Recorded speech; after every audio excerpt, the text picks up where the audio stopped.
ស្រែម៉ែអើយម៉ែស្នងពេលភ្លៀងលេចភ្លើបពេកបបាញ់តដកដាំច្រាច់ធ្វើមកឲ្យបាយជ្រូកដាក់បាយប្រឡាក់អាចជ្រូកពេញដែរអើយជីវិតពីក្មេងតែកស្រែទៅរៀនគ្រូលូអៀនតែឡើងខ្សែវិលមកឲ្យខុសខ្លាចត្រូវដៃសោកក្តារឈ្មោះស្ពីទៅសាលាភ្លៀងសើមសភ្លើមិនដើរតាមផ្លូវដើរតាមភ្លឺស្រែមិនសម័យមុនមិនសម័យថ្មីចៃវិជាដើរក្នុងដៃលេងឬហាវែកវៃដាក់សតេនហងៃតែជុតតាមមកស្រែកម៉ែវឆ្អឹងត្រីមួយដុំឆ្មាយំយំកណ្ដុលពំរត់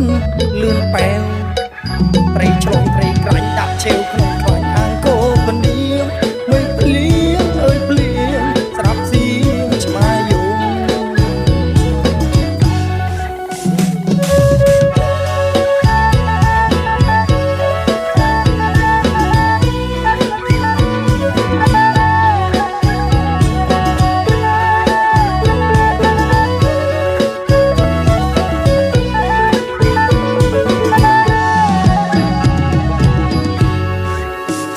កែបអូ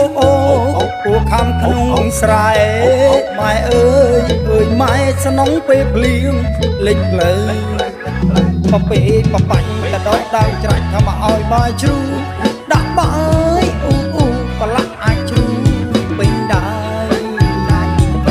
អើយជីវិតពីក្មេង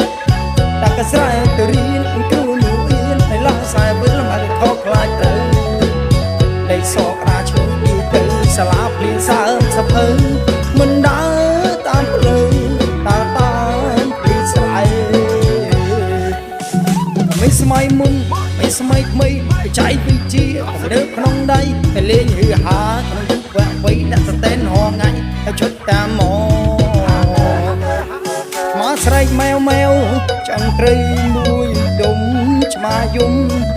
យំកណ្ដុលពំរត់លឿនប៉ែវត្រីឆ្លងត្រីក្រាញ់ដាក់ឆេវក្នុង